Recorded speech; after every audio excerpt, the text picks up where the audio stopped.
In Romans 6, the Word of God is very clear. Don't worry, Dana. I read them all. I read exactly what you were reading so that I could find what verses you cherry picked, right? And you got to remember, in this, you mentioned that Abraham didn't have the law the law wasn't made for 400 years after Abraham believed God and was a father of faith.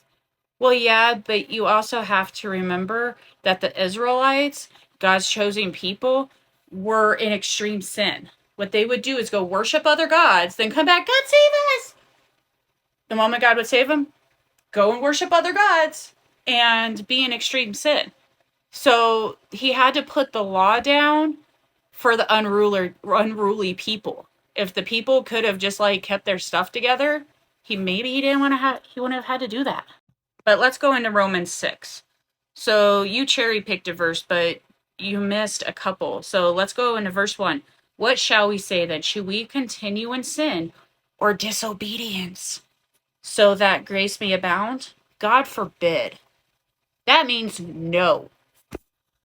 Let's see, verse 12. Let not sin therefore reign in your mortal body. That's not a suggestion. That is a command. Let not. Not may I suggest to you that you don't do it? That ye should obey in the lust thereof. We are not to obey our flesh. Now, verse 15. What then? Shall we sin because we are not under the law but under grace?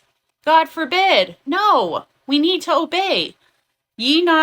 Know ye not that to whom ye yield yourselves servants to obey, his servants are to whom you obey. Okay? So if you yield yourself, whoever you yield yourself to, you're going to obey. Okay?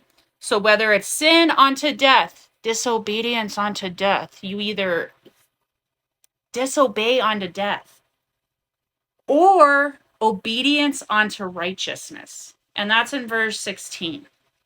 So you guys, actually, when she's speaking this, please go back and read it because she's cherry picking her verses to show that, oh, we don't need to obey when Romans 6 still says we need to obey unto righteousness. Or we can sin and disobey unto death, into the fiery pits of hell. There'll be more because we still have Ephesians and Galatians to get through.